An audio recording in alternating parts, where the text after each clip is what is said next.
dengan mengasah pengetahuan dan keterampilan, teknis maupun taktis kemampuan Gegana dalam mengantisipasi terjadinya gangguan Kamtibmas berintensitas tinggi.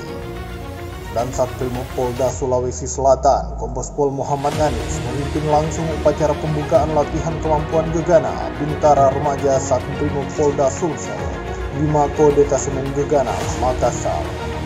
Pada ini, saya bahwa proses latihan ini akan dilaksanakan para peserta dengan baiknya sehingga dapat semua materi yang ada di dalam dan diharapkan nanti dengan aktivitas terus tidak akan melaksanakan kegiatan pengamanan di masa ini. Upacara tersebut diikuti Danjen Aplopo, AKBP Darminto, dan Dem Gegana, Kompol Wayan Wairacana, serta para perwira dan 121 bintara remaja yang akan mengikuti pelatihan.